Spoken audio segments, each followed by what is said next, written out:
So we've got Lex Divine, not Ryan. I shouldn't call you Ryan, or should I call you Lex now? I mean, this is sort of a kayfabe breaking podcast, right? So yeah.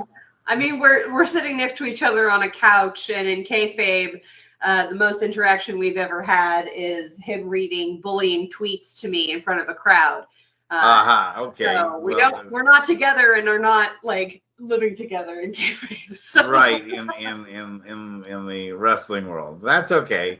So I'm supposed to be Italian, so and I'll have spaghetti tonight, but that's about the only thing about me that's actually Italian. Don't tell Monte from Monte and the Pharaoh. He gets so upset at that. For some reason, Monte from Monte and the Pharaoh thinks that like my pretending that I was Italian is like the most offensive thing that's ever happened in the history of wrestling. And us to. So we have questions from fans, and I'm here to answer them. And I may blather on and on and on, but I will get to a point eventually with your help. Like in my introductions, I will get to a point eventually. And here is the first point. I'm going to get to a question. Or actually, it's more of a statement / question. And it says, please ask Dutch. Dutch, do you know who up in New York is talking about you? Yes. There's two answers to that, really. Mm-hmm. One of them, you say, who? And they said, nobody.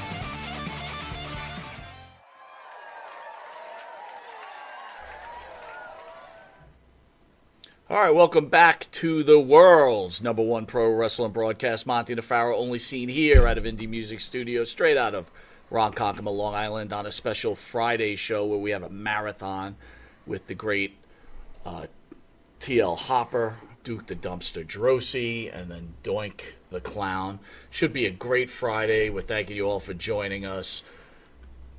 Anthony. Yes, you are sir. now breaking this young man's cherry. Ooh. All right. My first live interview. The original, I'll be Pharaoh, gentle. my partner, has gone to Florida. He's met his love of his life. We're trying to set him up over the internet, but Bruce has been a longtime family member of the Monte The Pharaoh show, and he is now officially having his first interview. Yeah. Oh, So well, congratulations. Yeah, usually I've been in that seat before. I've never been in this seat before, so this should be interesting. And Mike, thank you for letting me come down again. No, always a pleasure. But feel free to beat the crap out of him and tell him what a terrible job he's doing, because I'd be that's more than happy to. very important. Yes. Very important. It's important for New Yorkers. Yeah. But before we get to the great T.L. Hopper, NYC flooding. States are an emergency declared in the subways and shut down the roadways due to the rain today, man. Yeah, it's You crazy. sent me a picture of LaGuardia Airport, where this gentleman flew into. This morning, and now it's flooded. People are running out of the terminals. There's ankle deep water. That's pretty crazy. Have you ever experienced something like this before? Not in the Northeast. I actually got caught in a flash flood of all places, Roswell, New Mexico, when I was a kid, and it was not a fun experience. I'll tell you that. It comes down. Next thing you know, you're knee deep in water, and everything's rushing away. So, I don't envy those people. I want to do a quick roll call. Loose in the house. Davio here. The This Week in Pro Wrestling champion. Benny Scala. Benny Scala in the house. Talked to Benny Phil, this morning. Good to see you. Phil came in second. Did a wonderful job last night. Yeah, rub it in. I was last. You were last? Yeah. Really? I didn't even realize that. Did that hurt you?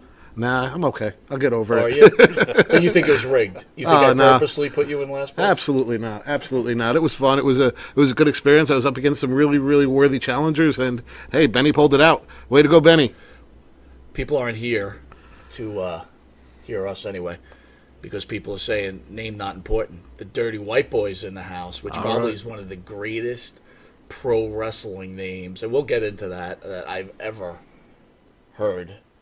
We'll get into it. I kind of liked it myself. We got to figure out. I got to understand where you came up with it, and everything else. But first, before we get to the legendary wrestler that you are, I want to thank the band that sings the theme song for Monte The Pharaoh, our own Wisteria Hall, along with my partner Jimmy Barrow and Bart Griggs.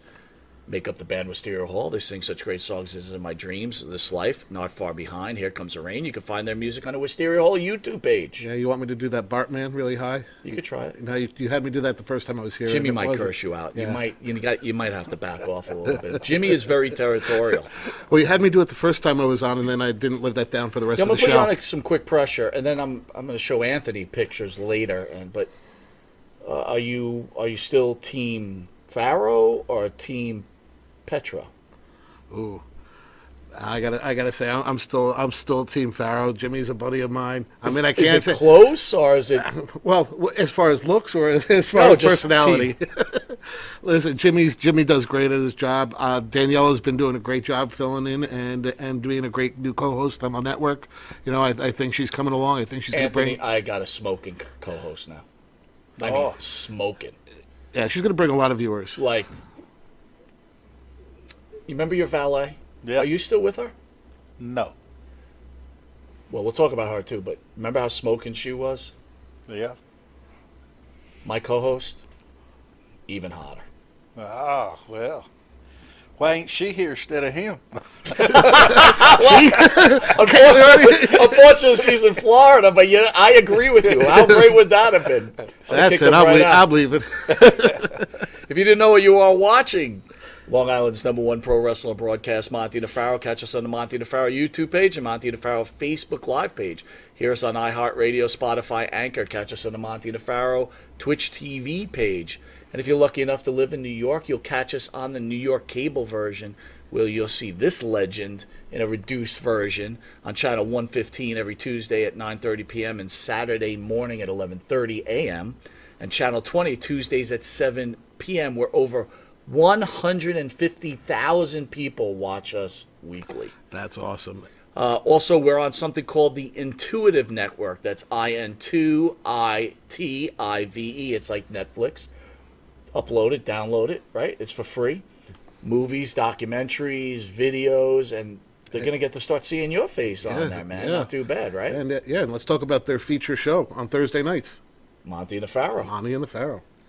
We'll be back with this wrestling legend, the great, and he is a wrestling legend, Tony Anthony, in a moment.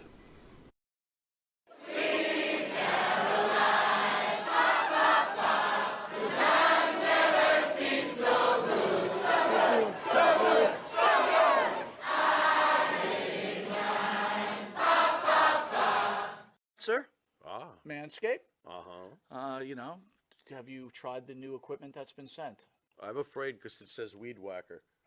I'm scared. Maven, Manscaped, what are you thinking about Love Manscaped, dude? Love it. What do you use it for? Necessity. What don't I use it for? Put it this way. The only hair I have on my entire body is these eyebrows. Yeah. That you see. These caterpillars racing to the middle of my nose. That's it. That is it. That's all I have. And that's all I want. That's the So Manscaped is a must. We were talking before the show. There's nothing worse than just hair. Yeah. Right? Hair on a woman, hair on a man. It's just bad. Absolutely. And it's the one thing that the older I get, it starts growing more in unwanted areas. Absolutely. I hate it. I'm going to ask you a question. Uh-oh. Just going to go out there. Oh, boy. Go for it. You're doing a deed. Yes. Again, I don't want you to have to admit this because we, as men, we try not to admit this. But if you're going to go do the deed on a woman, would you rather have her be hairless or a little hair, racing stripe, or racing stripe, full retro bush? Racing stripe. Retro bush is out. Yes, thank you. Retro bush is out. Yeah. I don't mind a small, well manicured landing strip. Every now and then, if it's completely, and I'm talking like baby's ass bald, then I start, where is that pedophilia line?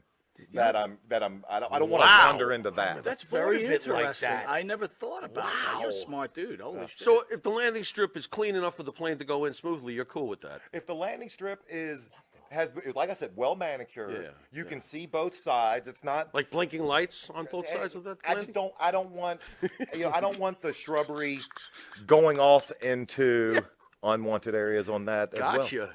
Yeah, Oh, look but- what you found. Ooh. I got to be all honest though. Hey, the older I get though, I don't think I can be as I found it! I found Have it! you ever gone down there and she slowly brings down the underwear? Then What is retro? Just, Absolutely. You're like, whoa! Wow, Yeah, like, I'm 46, it of pops course. out? Do you like walk out or what do you do? No, I muster through.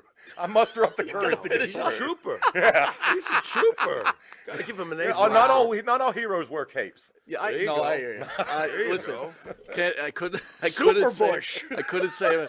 Well, if you have the same beliefs as Maven, does Manscaped could help you? Absolutely. The weed whacker. Absolutely. What are you thinking? I'm thinking that I may have to, go in a room, close the door, and hang out with the weed whacker for a little while. Yeah, I think you're a retro guy, aren't you?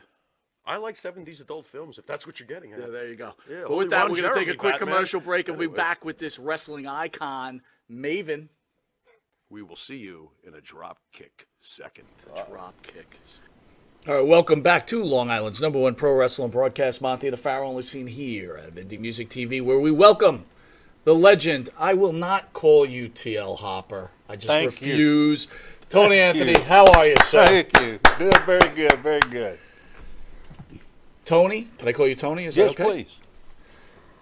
Does it bother you with the illustrious career that you had that so many people only, I don't want to say only, but they mostly recognize you for the TL Hopper gimmick? Does that bother you? No, because that was basically the last character that they seen me as, and it was going worldwide. So it really don't. I didn't like the gimmick. Still don't, but some people do, and and that's all right. Fans, if they like TL Hopper, that's fine. I did the best I could as TL Hopper. I was more comfortable as a dirty white boy. And no, it don't really. I don't let a lot of stuff bother me. I mean, especially there's nothing I can do about it. Right. So why worry about it? But when you we'll talk about this a little later, right? Because I want to go over the beginning of your career. But when you get to the WWE, obviously at that time it was a character-driven organization. Yeah. When that gets presented to you, you're just like, yeah, just give me the cash and I'll do whatever you tell me to do. Yeah, basically that was it. I didn't like, and I knew that where they were going with it, I wasn't going to get a push, and I knew that, and I accepted that. It was getting later in my career. I had several injuries that really needed taken care of, but you got to have money to take care of stuff Right. like that. So I just basically did what they wanted, helped the younger guys out when they would listen, and just try to help them get better and understand the business better. And it was what it was. So you're saying you were kind of brought in to kind of groom the next group of guys with your tremendous experience. Yeah, that was basically it, because if you looked at the roster and everything of the talent that they had, there really wasn't any room. And like I said, I was getting older, and I was injured, and they just wanted me to basically help teach and train these younger guys. Did you have any influence on the gimmick, or did they just say, "Hey, this is what you're going to do"? Well, they Vince flew me up. It was me and several other guys. We had a meeting, and he talked to each one of us and all that, and figured out, tried to figure out, do you have any ideas or anything like that? So what did you do growing up before you was a wrestler and all that? Well, my dad was a master plumber. He owned his own plumbing company, and I grew up as a plumber. And a lot of people thought that I would take the family business over And but wrestling always been my number one dream in life, and so I didn't. And I said something about that, and I guess I just shot myself in the foot. Because he goes, "That's it, you're going to be a plumber." Yeah, the next thing I know, I'm like, "What?" You know? Did the WWF have some You type know, of real good. Did they have like an obsession with like plumber gimmicks? Because they had Dusty as the son of a plumber, and No, I don't think, I had saw an interview, I guess, with Jake the Snake Roberts, and they were discussing you, and Jake was kind of saying it was almost like a he thing where they were just trying to make you look foolish on top of just having you there. Like, you know what I mean? Like there was like an inside joke. I don't know. It doesn't make sense to me, right? I don't know. But, if they was wanting the inside joke on me, that's fine. I got paid As long as they paid paid you, right? Chain coming in, so hey, laugh away. But here's a positive, right? You're going to an event on tomorrow. Yes. God willing, right? Considering the rain that's going on here. Might Right? have to swim in, but How does that make you feel that, you can have a boatload of fans coming up to you, you know what I mean, wanting to take pictures with you. How does it make you feel? It's got to make you feel great, right? oh, hey, I always the people I think is always the wrestling fans. I think them over the guys that train me, over the boys and all that, because without the wrestling fans, there would be no T.L. Hopper, there would be no Dirty White Boy, there would be no Grappler number 2. The fans is what makes you. I mean, you got some of these guys that look up and they're big stars and they're like, "Hey, look what I done." True, you did it, but the fans put you there. I mean, they can take you out that quick. I mean, it's just like anything else. I mean, they can turn on you that quick and then you not be nothing anymore. But I was lucky enough to where I do have fans that even today, I brought my kids to watch you. Younger guys, I used to come, my dad and my papa used to bring me and watch you. Boy, you was one of my favorite wrestlers. And I said, well, great. It makes me feel great. It does. I mean, anytime anybody, you guys get a compliment on your radio show or anything like that, you can't help but like, hey, thank you, man. I appreciate that. It makes you feel good. Feels good you made a difference, right, in people's lives, Everybody likes to have a compliment. I don't care who you are, what you done, or anything like that. Somebody gives you a compliment, it makes you feel good. I don't want to stick on the T.L. Hopper thing, but you did mention something before the interview started, which I was trying to piece it all together, right? Because I'm getting old, my memory doesn't work so well anymore. Me both. But there you go, we're at the same thing. We were talking earlier, we both can't hear. We could just sign language each other, do an interview with sign language. You mentioned Vince Russo. Vince Russo had his hand in the character? Yeah.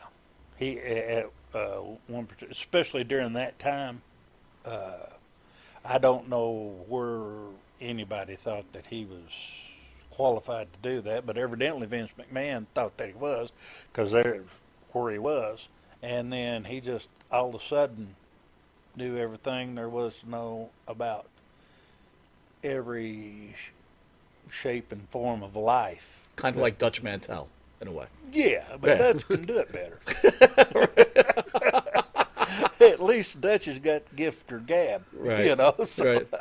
He's not saying bro every 2 seconds. Did he say bro to you? Like, bro, that plumber's pretty hot. The plumber goes, bro, I'm telling you, bro, I know how to make you a plumber, bro. Yeah. So, no, it's, me and him we never ever seen eyeball to eyeball on anything. For some reason, he didn't like me, and the feeling was mutual. But see, I don't worry about people like that. I don't think anything. I lose no sleep whatsoever. I've got my life. I've got a wonderful life. I've got a beautiful family, grandkids, the whole 9 yards. And I don't worry about the small stuff. And Vince Russo is the small stuff. You on your way out of the WWE, you didn't send him some sign language, anything like that? Oh, I did that while I was there. You could do it right here on TV, too, if you want. Hey, Vince, give him one. Give him a little sign language. There you go, Vince. Because, see, I don't do anything like that unless I can do it to their face. There you go, baby. That's it's easy to get on a radio show or do the Texan and all that, and tell somebody how bad you are and what you think of them. They're SOB, and you ain't no count and all that. It ain't so easy if that man's standing you about a foot from you, looking you in the face. Yeah. And him and Jim Cornette's got this big feud going, and it's like a bunch of little old feist dogs. Which Back and one's forth worse? at one another, and Unbelievable. I don't know. At least Jim I ain't Cornette's got got time. the I ain't got time for that. At least Jim Cornette's got the wrestling history behind him and that stuff, and Jim's a very smart man. He is. When Vince it comes Russo to and- wrestling, Yeah, but he's not that I'm a fan of either ones. I am not. But Yeah. if you were just to measure dicks, right? Russo probably made more money than Cornette throughout his career, so Russo's probably the winner in this whole thing. Being that he was up here, right? I mean, well, now Jim was up here too. so you think Cornette made some decent money up here? Yeah, I wasn't thinking about it. He probably did all right then too, right? He done good. Yeah. He managed to do good wherever he went. Yeah. Because he's got a real good mind for the business. So explain that to me, right? Wasn't he a kid, and his mom was some kind of concession stand woman or something like that? or a rat. That's rumors. I don't know that part of it, whether it was or not, but I was around him when he first started managing in Memphis. And he was doing a good job, and he would do anything that anybody wanted him to do. He was more than happy to do it, willing to do it, and he did it to the best of his ability. So when a new guy like that, he's new, right? Obviously, and you're this established high level talent. He comes in. Do you give him a hard time at first, or is it like since he was so easy to do what you needed, he garnered your respect? Oh no, everybody got messed with. I mean, it didn't matter who you was. That's part of the fun of it. When I first broke in, people messed with me. Harmless jokes and stuff like that. You're on the road. You're with these people. They're basically your family because you're around them more than you are your own family. And, you got to have fun. Any favorite ribs you did on anybody? Lord, been so long. I've changed my ways and tried to forget a bunch of that stuff. Some of it we can't talk about. That didn't happen. That never happened. I'm erasing it from my mind. No, that never.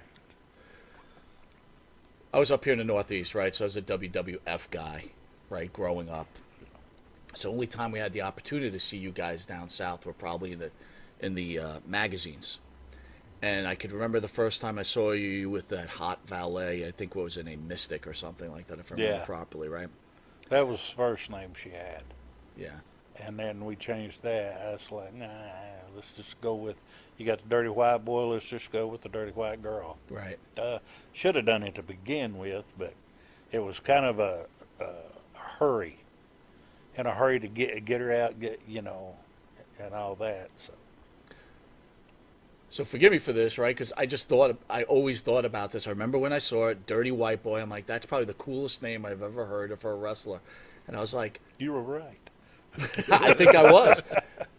But then I thought, did Foreigner steal Dirty White Boy from Dirty White Boy the wrestler? Or did Dirty White Boy steal Dirty White Boy by Foreigner? Well, we're still arguing about that.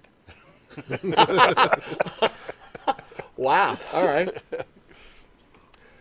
So your valet, where do you meet your valet? How do you decide to have her? Like, do you remember how she got involved with you in wrestling? I met her in Pensacola, Florida, and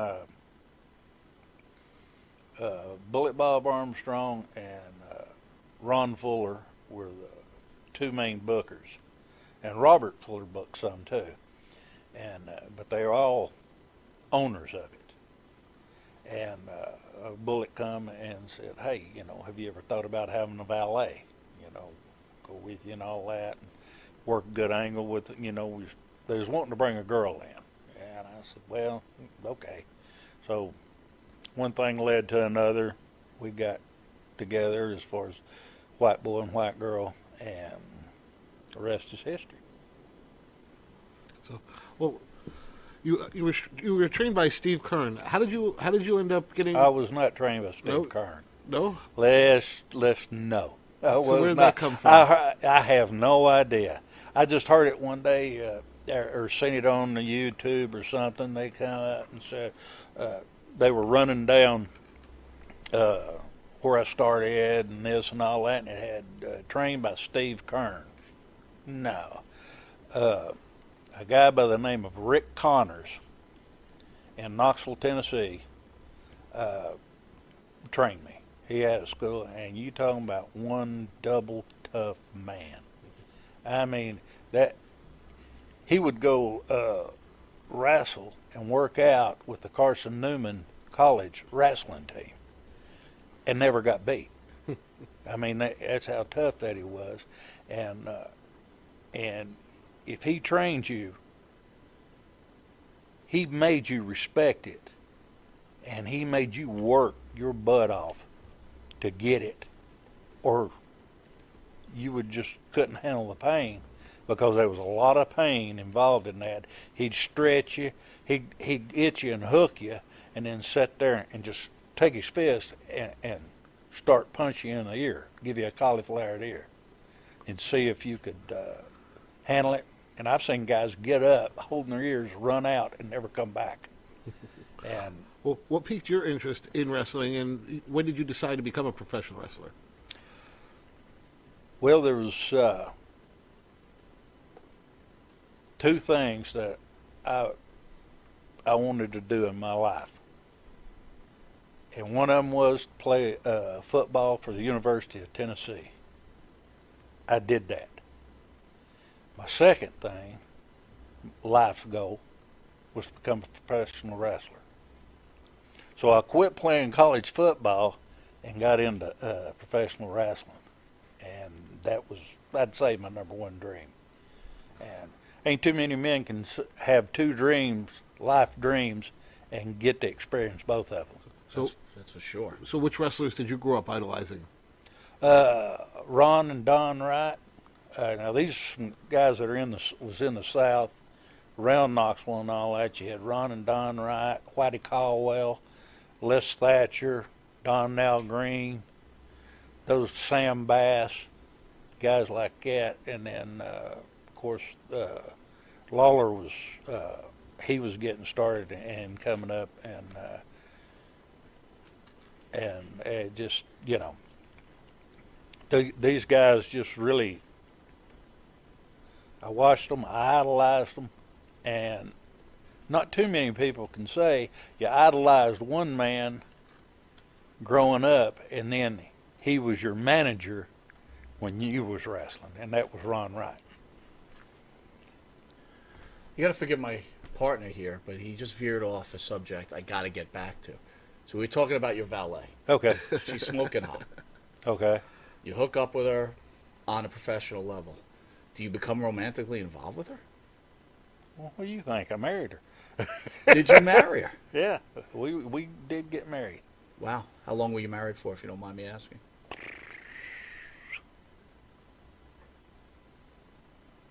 3 years, maybe.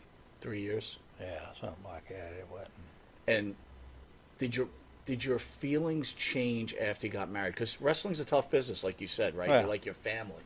So now you got a beautiful woman at your shoulder, right? Again, you hear all these stories about guys hitting on these guys' girlfriends or wives and stuff like that. Did your feelings all of a sudden change about the boys and how they approached them? No, because I didn't get the name Dirty White Boy by helping old ladies across the street. I'd smack a taste plumb out of your mouth. I mean, you ask me and I'll get you, you know, there's a beer there. It's the last one, and it's mine. You want it, you ask me, I'll give it to you. You walk over and take it, somebody's taking an ass whooping. Nice. So, they honestly think that they respected me enough to where they wouldn't try it. Plus, she's my valet, so she was around me all the time. Right. So, was there ever a moment someone stepped in and tried to do something that you had to kick some ass just to straighten them out? no, as far as approaching trying to her, right, approach yeah. her or something. Look, clearly no one was going to fuck with the dirty white boy. I totally get it. But, boys will be boys, right? When it comes to but women. no. Not to my knowledge. Nobody ever did. Is she still with us? I don't know what she's done. Really? Yeah. Once you broke up, that was it, huh? Yeah, once we got divorced. See, I'm the type of person, if I've got an old pair of shoes and I get me a new pair, I throw them old pair away and I don't ever think about them again. Wow. Really? So, that was it. Who's She done with wanted that a pair of divorce. shoes? I give her a divorce. I have no idea where she lives, what she's done, or anything. Wow. And I don't want to know. I'm a happily married man. I've got a beautiful family, beautiful grandkids. They're all killing me though, but no, I'm the luckiest man in the world. Good for you, man. Good for you. Let's talk about your arrival into the WWE. How does that happen? I know you discussed that they needed someone to train, and Vince came to you. When Vince first comes to you, are you in awe at all? Because this is the biggest promoter of all time. He's not a billionaire at the time, but yeah. But well, at that point in time, he was taking over everything, and he was throwing money out hand and fist to everybody. And I was like, I was in awe. Here this guy is, and I would be safe in saying, well, I am. Jim Cornette, he helped get me up here. I know that, and that, he did, and I got to meet Vince one-on-one, and it was a pleasure meeting him, and it was even a bigger pleasure when he sent me the contracts, all this, and they would send it, your booking sheets through the mail by carrier. Let them come up. Well, you look and you seen where you was, and plane tickets and everything was there, all that. So, Do you have any personal thoughts or feelings on Vince? on Vince, there's a lot of people got a lot of feelings about Vince. A lot of them ain't good, but no. Vince, to me, is he's everybody wants a piece of him. So that's reason enough for him to be on his guard all the time. I mean, you have to be. You've got hundreds of people or even thousands of people that's wanting to work for you, wanting some of your money, and you've got to look at them, or you've got to be sturdy enough to say, no, I can't use you, or get out, ever how you want to put it. But usually when the firing comes, it comes down through channels. Yes, you find out from someone else. Huh? You find out from somebody else is what you're saying, right? Yeah. Do you know who, do you know, a stupid question, who came to you and said, okay, we're sending you on your way? Who was that? It might have been Cornette. That come up and said that they was going to make a change. And, didn't need me anymore. No. I take that back. I believe that was when. No, I believe it was. I'm losing my mind. That's all right. So, yeah, I believe Cornette had something to do with it. Speaking of Cornette, the family, the Monte The Pharaoh family, they're asking, do you have a great Jim Cornette story you could share with them? A great Jim Cornette story. Huh.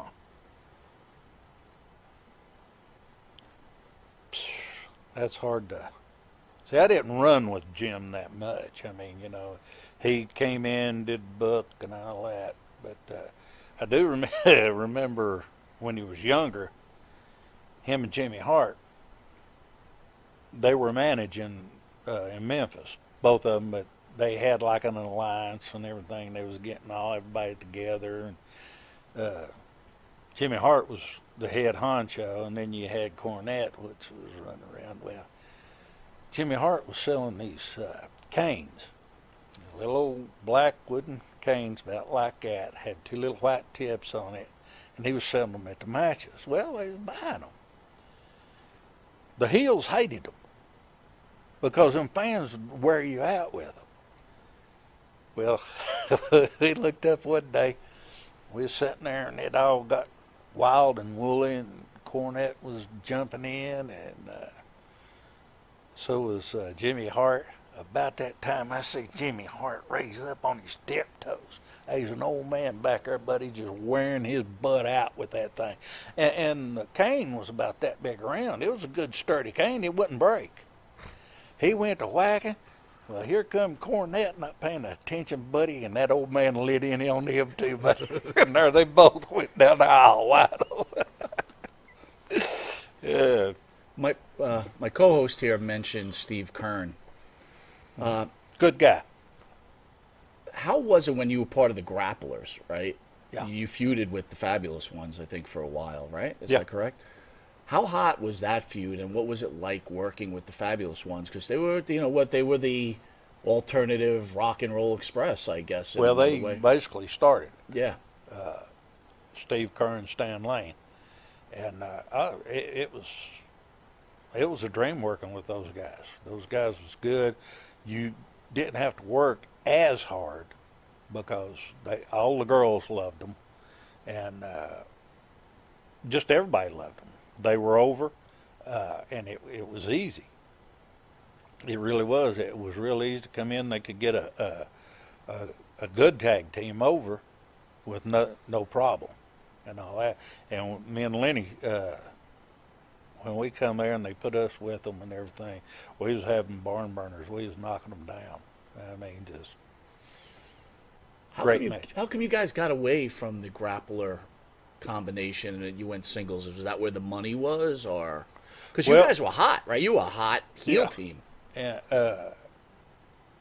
we were working for Bill Watts in Louisiana, and at Lenny, I tell you what, he got me fired from more places all over the world than anybody I ever known in my life. I'll tell you a quick story.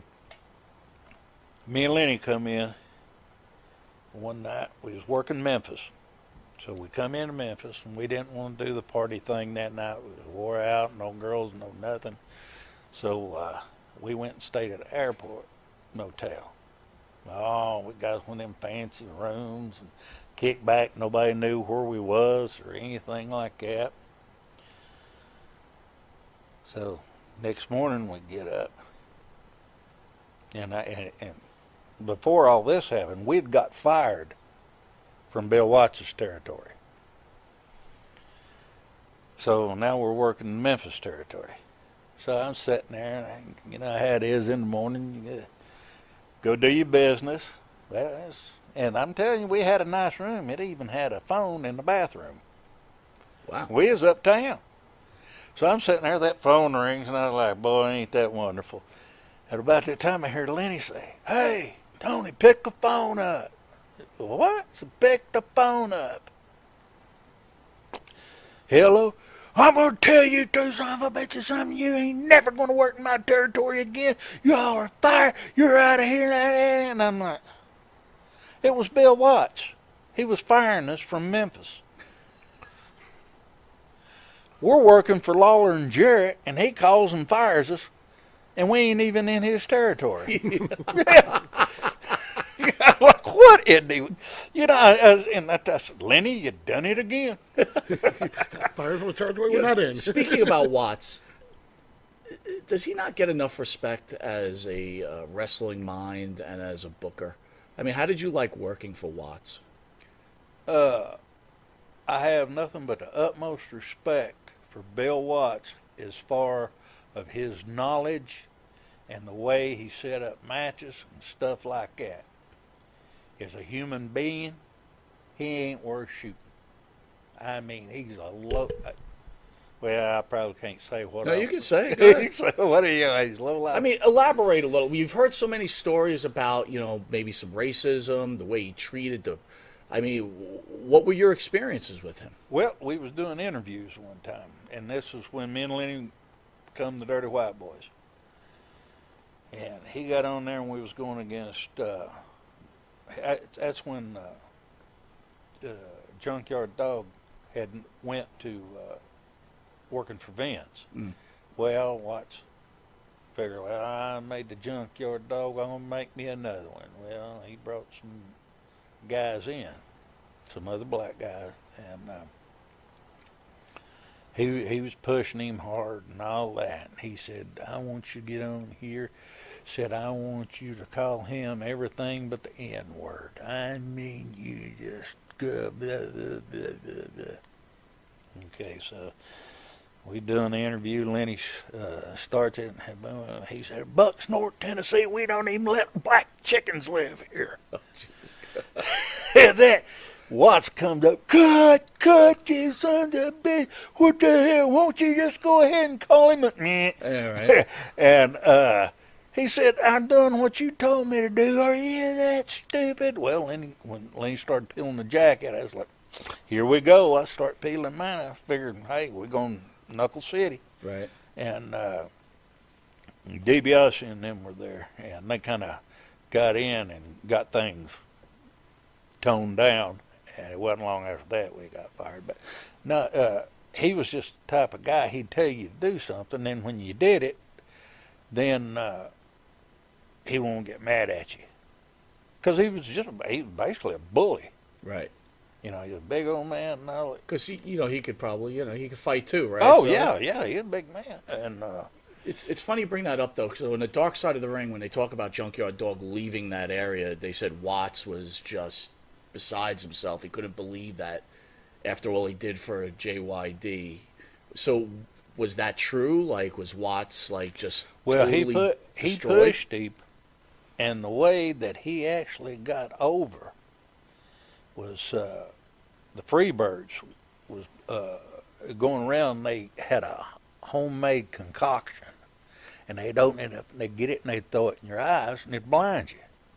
Well, it just so happened Dog's wife was having a baby, brand new baby. Well, they throwed it in Dog's eyes, went blind, got him on the TV doing an interview, and he's blind and all that, and he's like, I can't even hold my baby girl, and was going in, and the baby was over here. And she's like, no, right here she is. The people felt so sorry for him, they were sending in cards and letters. Well, in those cards and letters was money. And Watts didn't know it. And then somebody stooged it off. Dog was getting all this mail, and it had money, and so Watts was going through it before he ever got the thing, and he'd take it out and then give him some of it. Wow. Yeah. And so JYD found out about this. Yeah, but I'm not saying that's the what reason made he him, left gotcha. and everything. The reason he left it was money. Was just money. I mean, it was just totally business. But the way that Watts treated people, why should they be that loyal to you? You're paying them for a job, and they're doing their job very well. So why would you be loyal to him? You're working for every nickel and dime. Well, here's another person who's going to give you more nickels and dimes. Mm-hmm. So what are you going to do? It's just business. Back then, though, with the dog and his popularity, did he have that crack problem back then, or did it just occur afterwards? Did you see him? I think it occurred after. So you didn't see him doing that? No, type of we stuff we worked Dog and Jerry Stubbs, Mr. Olympia, were tag team partners, and me and Jerry, me and Lenny, we went and had our feud with him. You know, we worked a program with him and all that, and he was right on time. Everything was cool. So, I never knew it, never seen anything. Were the Freebirds always on time? What was it like working with the Freebirds or having them in that area? Or were they as crazy as everybody said they were? Oh, yeah. Bam Bam, God rest his soul, I loved that man. Hey, you talking about just a big old brute of a man, that great guy. don't get on his bad side, because bad things can happen. And then, of course, you got Michael running around. He's just that was the comedy. You had Sirius, and then you had the smaller one. He could go too. And all three of them go fairly decent, but Michael didn't. He, like, I don't really want to go. Michael was a mouthpiece, right? Yeah, that's it. What was it like being in the territories, watching Vince come in and basically pluck one piece out of here, one piece out of here, one piece out of here, and watching him kind of implode? I was like, when is it my turn to get plucked? It's a business, and it's all about money. So with just one week you'd go in there and there's another person going on, next week another person? Yeah, it could be like that. So I've seen it in some places like that. But when he first started, he'd take a couple out here and a couple out of this other territory and bring them up, and then he'd settle for a little bit. And then here he'd go picking. It's like, okay, today we got to pick tomatoes. Okay, that's it, no more. We got to wait a while. These others are green. So, if they would have took the character of the dirty white boy and brought them here up east, do you think it could have gotten over? In the Fed. What's that? In the Fed for Vince. Yes. Yes, I honestly believe that it would have. Did you ever try to present that to them? And Yeah. say, what did they say? Well, Vince would have to own the name and all that. See, that's when he was owning everything. It's like if he fired you, you didn't get to take that with you. It belonged to him. I wasn't about to do that. So I worked too long and too hard building my name, and I just wasn't going to just sign a piece of paper. So if you would have signed a piece of paper, the dirty white boy could have been up here. I believe so. I really do believe so. Maybe not. Ain't never, we'll never know. Last night we had Jamie Dundee in. Did you have the opportunity to work with Jamie and Wolfie at all? Tell us about Jamie Dundee. That's a little rat running around. That's like you throw a rat in this room and then you chase it. There's many stuff that they can get under and all that. He's hilarious. Oh, Lord have mercy. Matter of fact, I talked to Wolfie about 2 days ago. Before I came up here, I was in the school line waiting to pick up my boy. And while I was sitting there, I called Wolfie, and we talked for a while and all that kind of stuff. So I keep in touch with him. Jamie, I hadn't, but that Jamie, that boy's something else. I tell you what, you talking about somebody that's full of it. That little feller is. You can't believe nothing's coming out of his mouth. Now, I'm not saying he lies, but I wouldn't put it past him. You talked earlier about working as a plumber with your father. At what point do you tell your family that I'm going to be a professional wrestler, and what's their reaction to that?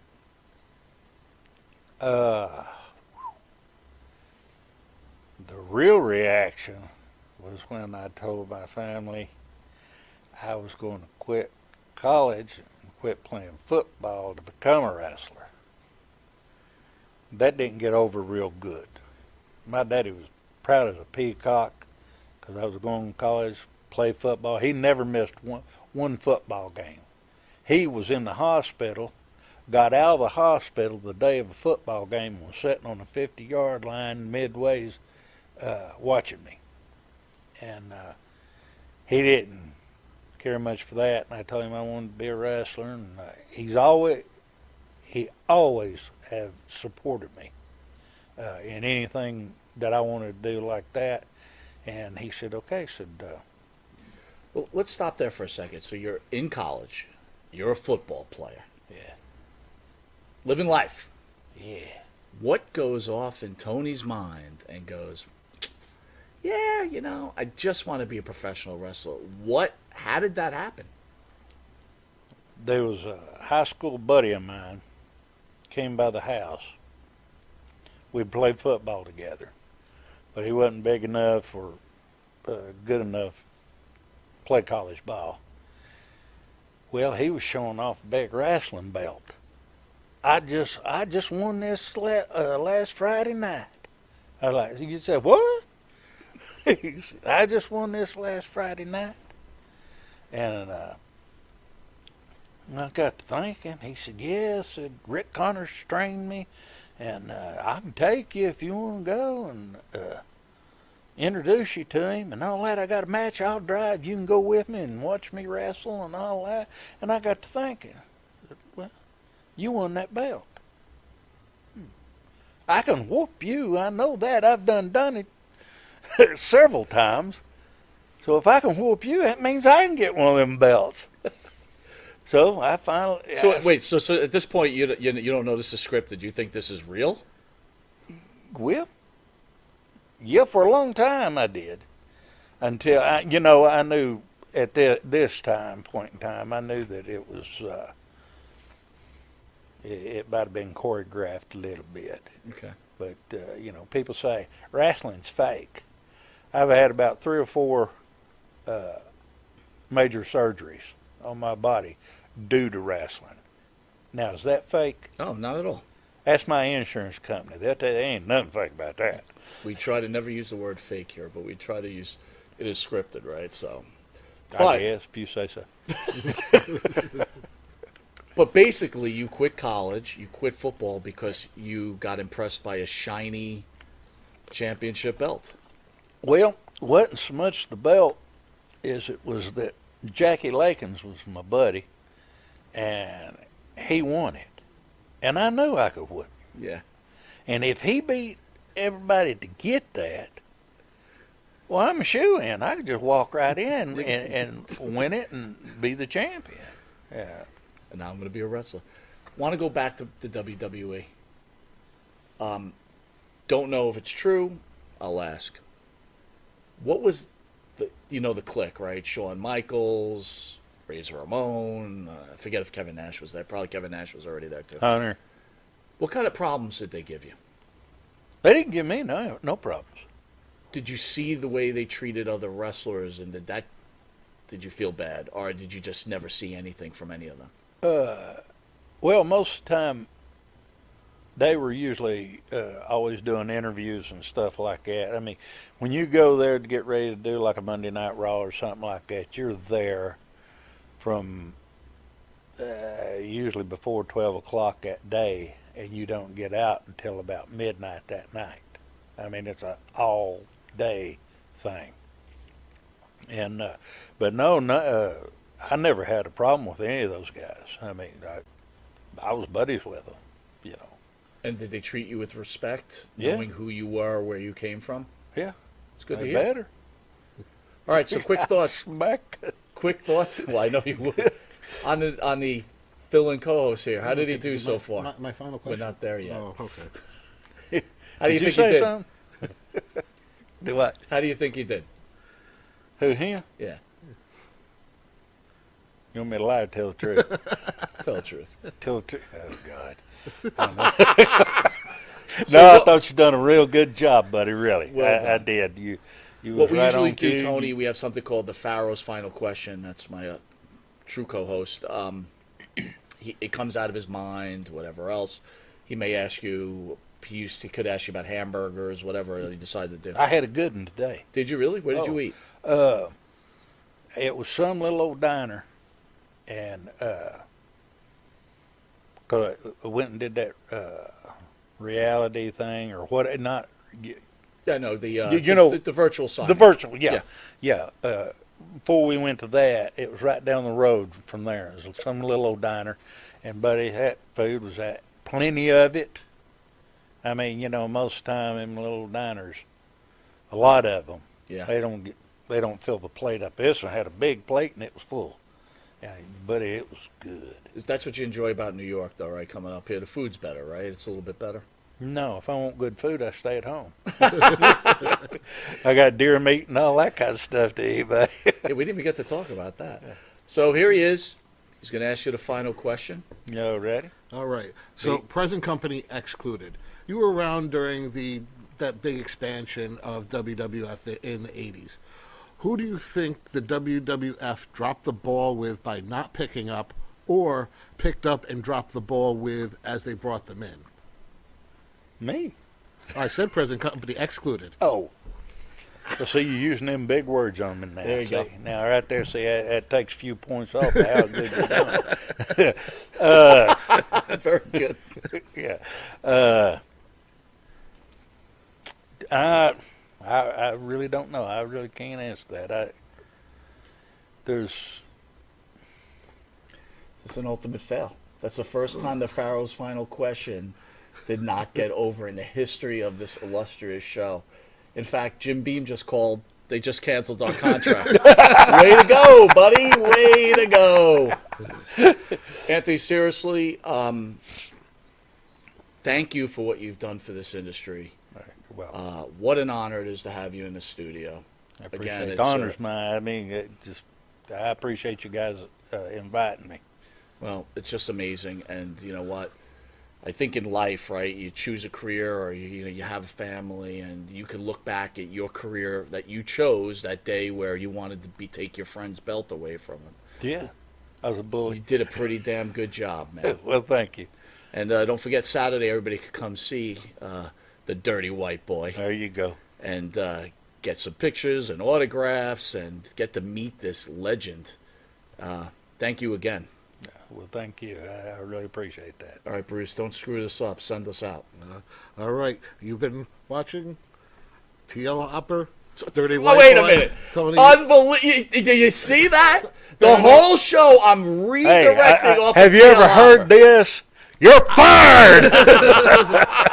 Hey, with that, the let's get out of here. entire show. Stay away from TL Hopper. You were doing good. All three, but so Tony, thank you for being here. Wait, I got to stop for one more second. The entire show, we talked about TL Hopper. He was done with it. We established that we didn't want to ever say it again, and you're still going to mention it. And you know what your problem was? You opened your mouth. There you go. All right. With that, let's get out of here. Thank you, guys. We'll see you in a bit.